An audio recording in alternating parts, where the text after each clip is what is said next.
Hello friends, my name is Harshit Jha and welcome to my YouTube channel Harshit Jha official. Friends, आप लोग कैसे हैं? आशा करता हूँ आप लोग अच्छे होंगे।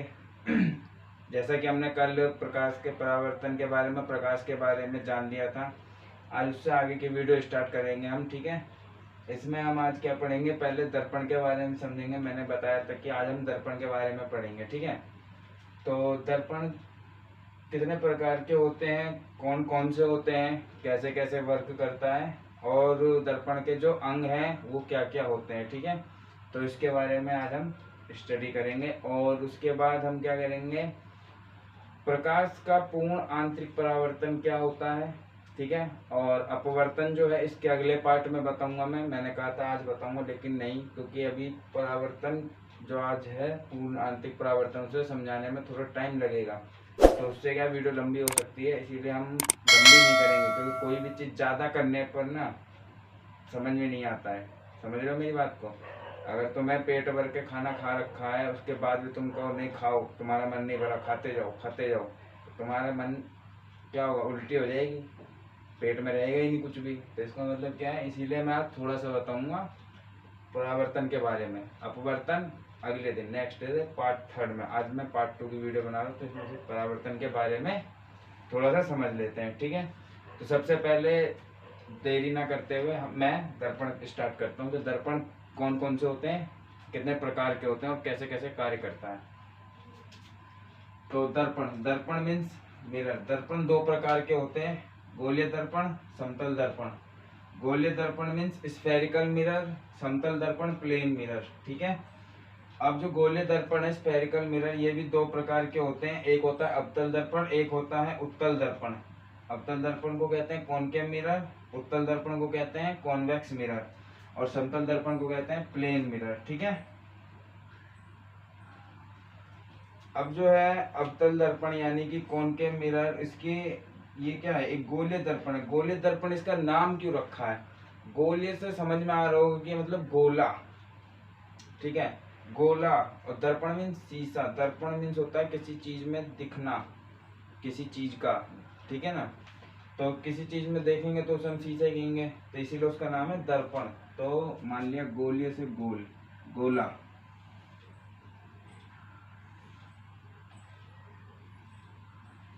ठीक है, एक गोला था हमारे पास कांच का, तो उसका एक पृष्ठ ले लिया हमने, इतना सा ये पृष्ठ ले लिया हमने इसका।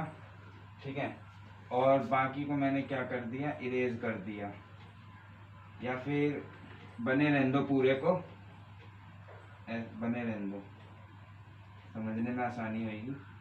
मैंने इतने हिस्से को क्या करा, दर्पण समझ लिया, बाकी जो हमारा क्या है, गोला ही रह गया।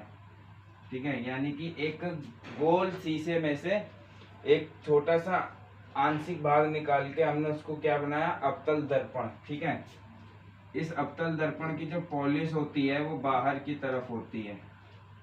ठीक, और ये क्या है, इसका बचा हुआ हिस्सा गोले का। ठीक है, और ये होता है इसका केंद्र।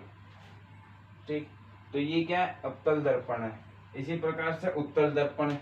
ठीक, और समतल दर्पण क्या है, प्लेन मिरर है, जिसमें जो घर में होता है हमारे, जिसमें हम अपना शक्ल देखते हैं। ठीक है, इसे हम कहते हैं प्लेन मिरर। ठीक,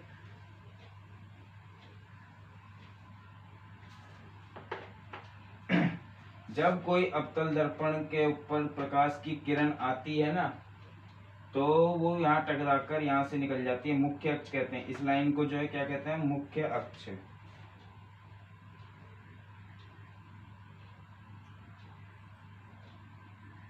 ठीक है, मुख्य अक्ष, और ये इस पॉइंट को कहते हैं हम पोल, यानी ध्रुव। हिंदी में ध्रुव, इंग्लिश में पोल।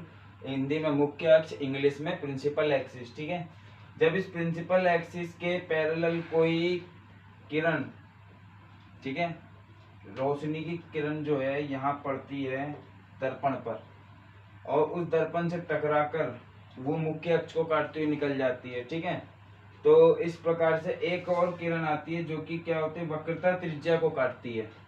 ठीक है, यहाँ पे एक वक्रता त्रिज्या होती है, वो मैं आगे बताऊंगा जब इस सिर्फ इसके टॉपिक के बारे में बताऊंगा, तब बताऊंगा, ठीक है। तो जहाँ पर ये दोनों एक दूसरे को काटती है वहां पर क्या होता है, प्रतिबिंब बनता है, यानी इमेज बनती है हमारी, ठीक है। इसी प्रकार से ये उत्तल दर्पण है। उत्तल दर्पण में क्या होता है, पॉलिश अंदर की साइड होती है और जो किरण है वो इधर दूसरी तरफ से पड़ती है, ठीक। क्योंकि देखो इधर की साइड समतल था, एकदम प्लेन था, कोई पॉलिश नहीं थी, तो उसी साइड से क्या हुआ, किरण आई है।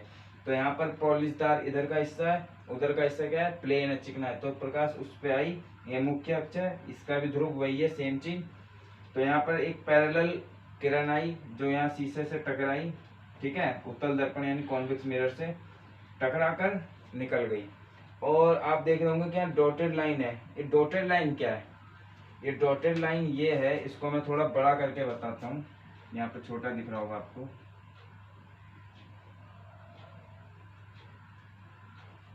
सॉरी,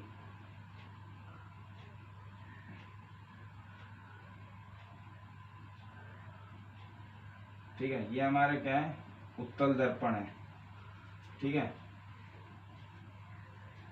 अब इसके पैरेलल क्या है, एक हमारी रे आई, ये ऐसे निकल गई और यहाँ पे ऐसे ऐसे ऐसे ऐसे डॉट डॉट डॉट डॉट दिखा दिया हमने। तो डॉट डॉट क्या है, जो ये डॉट डॉट दिख रहा है हमें, ये क्या है, ये जो है प्रकाश की किरण जब यहाँ आई ना तो ये वापस टकरा कर चली गई, लेकिन कुछ भाग, अधिकांश भाग क्या है, इसके अंदर प्रवेश करी, जो कि यहाँ पर आकर टकराई और इसका प्रतिबिंब यहाँ पर बनता है। तो उत्तल दर्पण में हमेशा क्या होता है, आभासी प्रतिबिंब बनता है, क्योंकि दर्पण के दूसरी तरफ बनता है, ठीक है। तो ये तो बात हो गई उत्तल दर्पण की, और अवतल दर्पण की भी बात हो गई, ठीक है। और जो होता है अब लास्ट में है प्लेन मिरर, ठीक। प्लेन मिरर क्या होता है, समतल दर्पण। उसमें क्या होता है, उसमें भी एक मुख्य अक्ष होता है, उसमें समांतर किरण आई और आकर जो है टकरा कर नहीं जाती, क्योंकि देखिए गोले है, तो गोले पर कोई चीज आती है तो वो ऐसे कर्व होके जाती है, ठीक। लेकिन ये प्लेन है, प्लेन पे आई तो सीधे ऐसे निकल गई टकरा के, ठीक है। जैसे कि आप मान लो, एग्जाम्पल देता हूँ मैं आपको, जब आप गोले पे किसी गोल चीज पे चढ़ोगे तो आप उसके ऊपर सीधे खड़े नहीं रहोगे, आप उस पर लुढ़क के कहीं और जाके गिरोगे, ठीक है। लेकिन अगर आप किसी बल्ले बैट के ऊपर या कोई जो प्लेन हो बिल्कुल समतल, उस पर खड़े हो गए तो आप उस पर आराम से खड़े हो सकते हो, ठीक है। तो उसी प्रकार से गोल है, तो वहां पर किरण जो है वापस टकरा के उसी वापस माध्यम में नहीं गई, वो आगे जाकर टकरा के कहीं और निकल गई। लेकिन प्लेन में क्या है, जिधर से आई वापस उधर ही चली गई, तो उसका प्रतिबिंब क्या है, सामने बन गया, उसका उल्टा बिल्कुल, और आभासी प्रतिबिंब बन गया, ठीक है। तो वो क्या होता है, समतल दर्पण होता है, ठीक है। तो ये तीन तरीके के दर्पण होते हैं। एक दर्पण और होता है हमारा, ठीक है, वो 10th क्लास में नहीं पढ़ाया जाता, वो 12वीं क्लास में पढ़ाया जाता है, वो होता है वक्राकार दर्पण, ठीक है ना। अब उसमें क्या होता है, वक्राकार में एक परवलयाकार होता है, एक अनियमित आकार होता है, ठीक है। परवलयाकार कैसा होता है, परवलयाकार दिखाता हूँ मैं आपको कैसा होता है। परवलयाकार कुछ इस टाइप का होता है, ठीक है, और एक इस तरीके का होता है, ठीक। और अनियमित तो आप समझ ही रहे होगे, अनियमित मीन्स जिसका कोई आकार ही नहीं होता, ठीक है।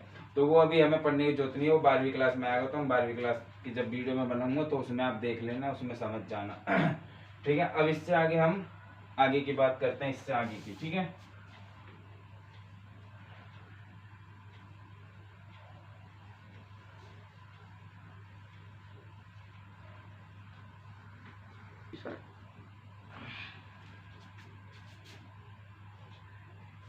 ठीक है, तो अब हम इसके बाद क्या है, मैंने आपको बताया कि मैं दर्पण के बारे में आपको पहले पूरी डिटेल देता हूँ कि किस चीज को हम क्या कहते हैं, ठीक है। और उसके बाद फिर आगे की स्टडी करेंगे। अवतल का बना देता हूँ, उत्तल का भी सेम ही होता है।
ठीक है। तो मैंने इस तरीके का एक आपको डायग्राम बना दिया है, ठीक। तो इसमें क्या क्या है, क्या चीज़ का क्या नाम है। M1 M2 जो आपको दिख रहा है तो सीधा सिंपल क्या है, दर्पण है, अवतल दर्पण, ठीक है। और जो ये पॉइंट है इसको मैंने आपको बता दिया, पोल कहते हैं, ध्रुव कहते हैं, ठीक। F जो दिख रहा है ये है फोकस, ठीक है, मुख्य फोकस। C जो दिख रहा है ये वक्रता केंद्र है। वक्रता केंद्र कहोगे क्या होता है, तो वक्रता केंद्र ये होता है जो ये हमारा गोला था ना, इसका कोई सेंटर होगा, तो वो सेंटर क्या है, वक्रता केंद्र है। इस दर्पण का वक्रता केंद्र था ये, ठीक है।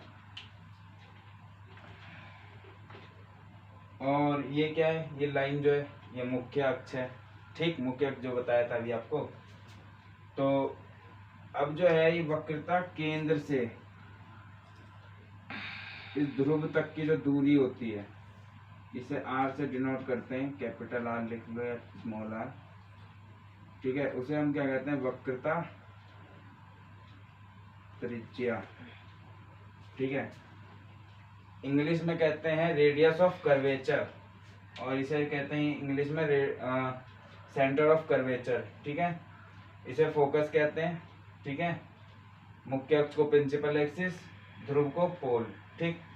अब ये फोकस से लेके ध्रुव तक की दूरी कहलाती है फोकस दूरी। इसे स्मॉल f से डिनोट करते हैं, फोकस दूरी, d से डिनोट करते हैं मैंने, डिस्टेंस मतलब दूरी, ठीक है। और जैसे मान लिया यहाँ पे कोई वस्तु रखी है हमारी, तो वस्तु से लेकर ध्रुव तक की जो दूरी है इसे हम डिनोट करते हैं u से, ठीक है। और इसे कहते हैं वस्तु पिन की दूरी, ये एक पिन है ना इसीलिए वस्तु पिन की दूरी। अब मान लिया इसका प्रतिबिंब यहाँ बनता है, ठीक है।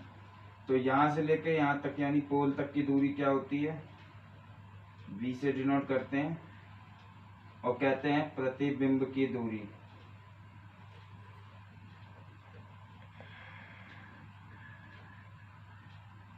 ठीक है, प्रतिबिंब की दूरी कहते हैं, ओके।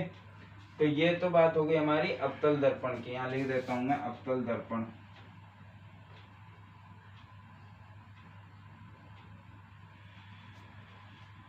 ठीक है। अब देखो इसमें डिस्टेंस क्या है, नेगेटिव और पॉजिटिव का भी कुछ खेल होता है, ठीक।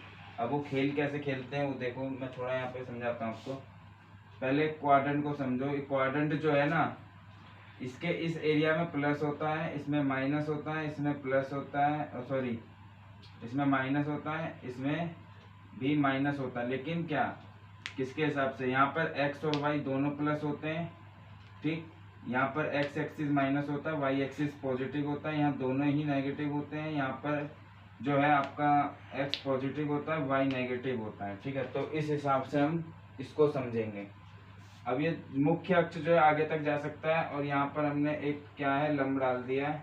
अब पहले थोड़ा मैंने इसको सड़ा दिया है, ठीक है। तो आप पहले थोड़ा वीडियो पीछे करके स्टॉप करके डायग्राम बनाना चाहते हैं तो बना सकते हैं, ठीक है। ये मैं आप समझा रहा हूँ तो ये थोड़ा सड़ जाएगा, ठीक है।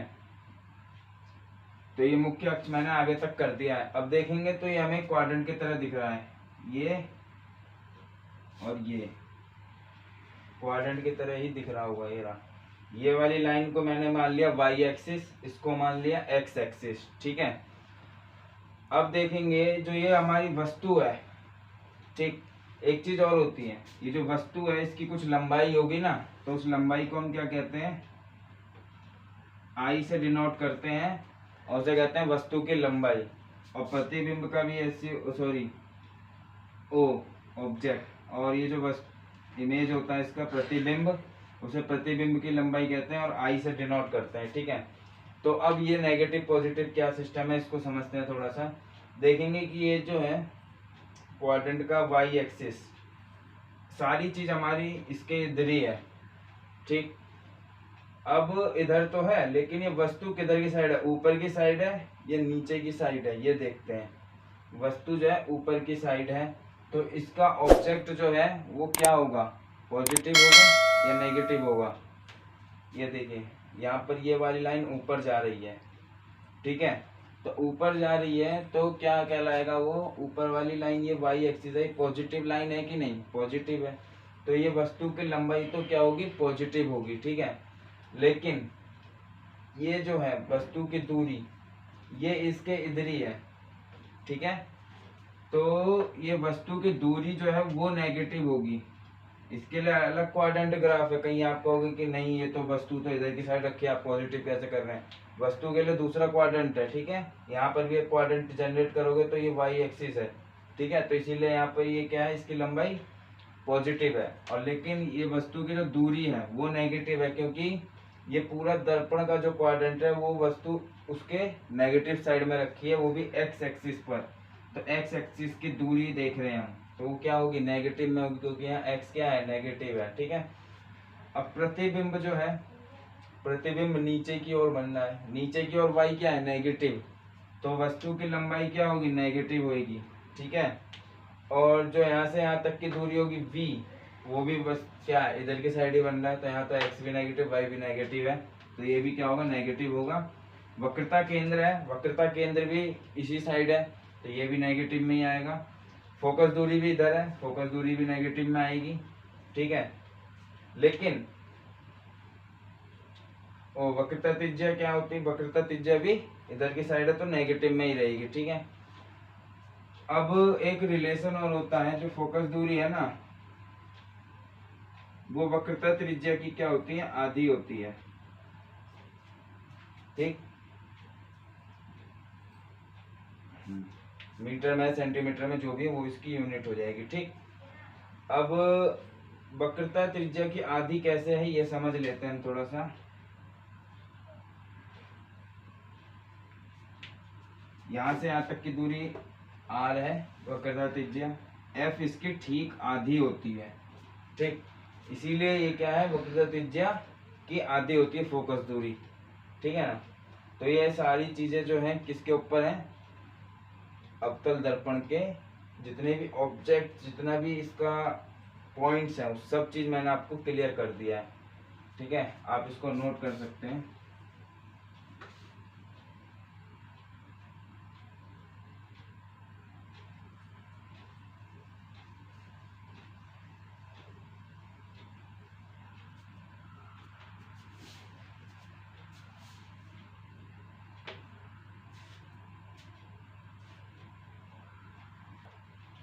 अब जो है हम पूर्ण आंतरिक परावर्तन के बारे में पढ़ेंगे, ठीक।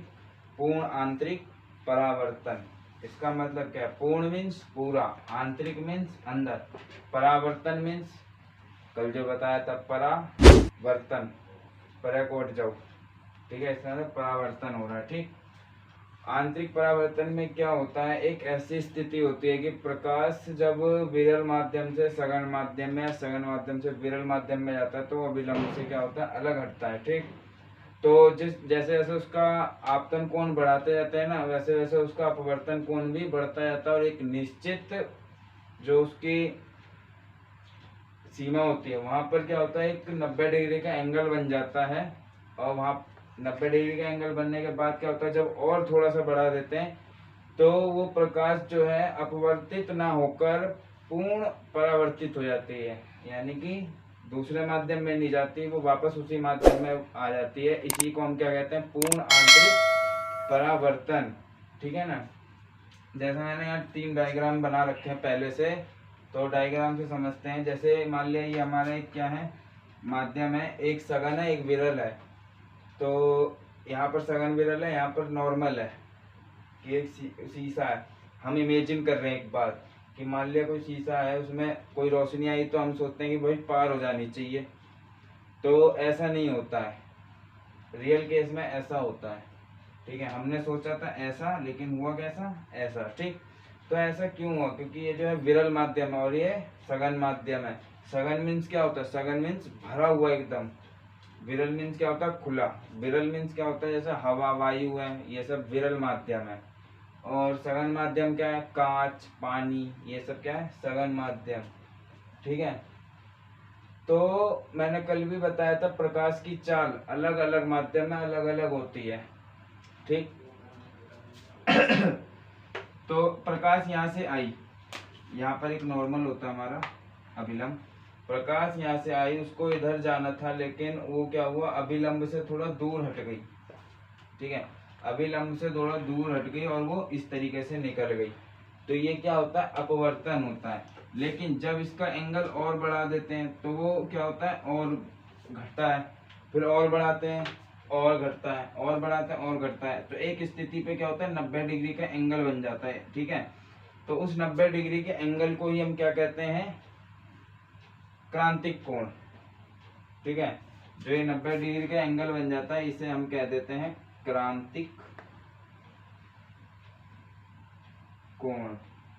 ठीक है, और उसके बाद जब इसके एक ऐसी सीमा आती है कि अब वो जो है ना अपवर्तित नहीं होकर पूर्ण परावर्तित हो जाएगी। ठीक, यानी कि वापस उसी माध्यम में आ जाएगी, तो उसे हम क्या कह देते हैं, पूर्ण आंतरिक परावर्तन। ये हो गया पूर्ण आंतरिक परावर्तन हो गया। ठीक, यहाँ लिखा भी है कि I बराबर C पर क्या होता है, 90 डिग्री एंगल बनता है। यहाँ पर क्या होता है, ये पूर्ण आंतरिक परावर्तन हो जाता है जब आपतन कोण क्रांतिक कोण से बड़ा हो जाता है। क्रांतिक कोण को हम C से डिनोट करते हैं। ठीक है, क्रांतिक कोण को C से डिनोट करते हैं। ठीक, अब ये इसे हम क्या कहते हैं, इसे एक नियम बनता है इससे, जिसे हम कहते हैं स्नेल का नियम।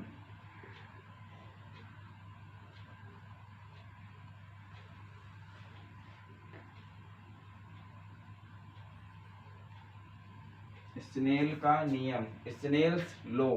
ठीक है, तो एक माध्यम है सघन, एक है विरल। इसका मतलब ये होता है, एन क्या होता है, एन होता है अपवर्तनांक, किसी माध्यम का अपवर्तनांक। ठीक है, कि कितना सघन है कितना विरल है। इसका मतलब क्या है, एस एन वी, सॉरी स न वी, यानी सघन विरल। और एन से क्या है कि सघन माध्यम का अपवर्तनांक किसके सापेक्ष, विरल माध्यम के सापेक्ष। ठीक है, किसके बराबर होगा, साइन आई बटे साइन आर। ठीक है, क्योंकि मैंने आपको कल बताया था आपतन कोण की जया परावर्तन कोण की जया के बराबर होता है। ठीक, तो जया जो है साइन हो गई, साइन आई बटे साइन आर। अब मैंने क्या करा, मान लेता हूं, माना, क्या माना हमने माना कि विरल माध्यम का अपवर्तनांक सघन माध्यम का है। ठीक, तो ये क्या होगा, ये n होगा। ठीक, अगर ये बात n होगी तो ये बात क्या होगी, ये इसकी उल्टी है, तो ये भी उल्टा हो जाएगा। तो इसलिए ये क्या होगा हमारा, सघन n विरल, ये होगा हमारा 1/n। तो इसको मैं इसके बराबर में रख देता हूं, यहाँ पर 1/n बराबर sine i upon sine r. अब इसको मैं पलट देता हूं एक बार। ठीक है, अब इसको मैं पलट देता हूं, तो मैं इसको पलट देता हूं, तो ये क्या हो जाएगा, n बराबर साइन आर अपॉन साइन आई हो जाएगा। ठीक है, तो हमारे पास साइन आर क्या है, अपवर्तनांक कोण। ठीक है, ये आपतन है, वो आप परावर्तन कोण है। तो परावर्तन कोण क्या है हमारे पास, आर जो एंगल वो है हमारे पास 90 डिग्री। ठीक है, 90 डिग्री दे रखा है हमारे पास। तो हम यहाँ पर क्या करते हैं, साइन 90 डिग्री अपॉन साइन आई। ठीक है, ये लिख देते हैं। तो n बराबर क्या आ गया हमारे पास, 1/sin आई। अब i देखेंगे यहाँ पर, i किसके बराबर है, c के। तो हम i की जगह क्या लिख सकते हैं, साइन c भी, c लिख सकते हैं। तो कुल मिला के क्या हो जाएगा, इट्स इम्प्लाइज दैट n बराबर 1/sin c। ये क्या कहलाता है हमारा, यही है स्नेल का नियम और पूर्ण आंतरिक परावर्तन। और जो c है साइन से, वो क्या है, क्रांतिक कोण। ठीक, ये तो बात हो गई हमारी पूर्ण आंतरिक परावर्तन की। ठीक है, तो मैं आपको यही बताना चाह रहा था। कल ये टॉपिक मैंने आपको नहीं बताया था, क्योंकि ये थोड़ा बड़ा टॉपिक और समझने वाला टॉपिक था। ठीक, अब जो है इसके बाद आता है अपवर्तन की बात आती है कि अपवर्तन क्या होता है। अपवर्तन मैंने आपको बताया कि अपवर्तन को मतलब ये होता है कि कोई प्रकाश की किरण आई किसी माध्यम से दूसरे माध्यम में गई, तो वो उस माध्यम में जब प्रवेश करती है तो वो उसी रास्ते पर नहीं जाती जिस रास्ते से वो आ रही है, बल्कि वो अपने मार्ग से विचलित हो जाती है। ठीक है, यानी हट जाती है अपने रास्ते से और दूसरे रास्ते पर चली जाती है। उसी को हम क्या कहते हैं, अपवर्तन कहते हैं। तो इस अपवर्तन के ऊपर जो है एक ऐसी बात है जो आप जानते ही नहीं होंगे, कभी किसी ने बताया ही नहीं होगा, वो मैं आपको अगले वीडियो में बताऊंगा। ठीक, आज के लिए जो है बस इतना ही काफ़ी है। और इसके बाद लास्ट में एक वीडियो भी बनाऊंगा मैं, उसमें आपको कुछ थिंग्स हैं जो हर किताबों में रहता है, बोर्ड के पेपर में कभी कभार पूछ लिया जाता है, मरीचिका वाला, और हीरा क्यों चमकता है, फिलामेंट का तंतु कैसे कार्य करता है, ये सब भी इसके अंदर आता है। तो वो सब के लिए मैं एक स्पेशल वीडियो बनाऊंगा।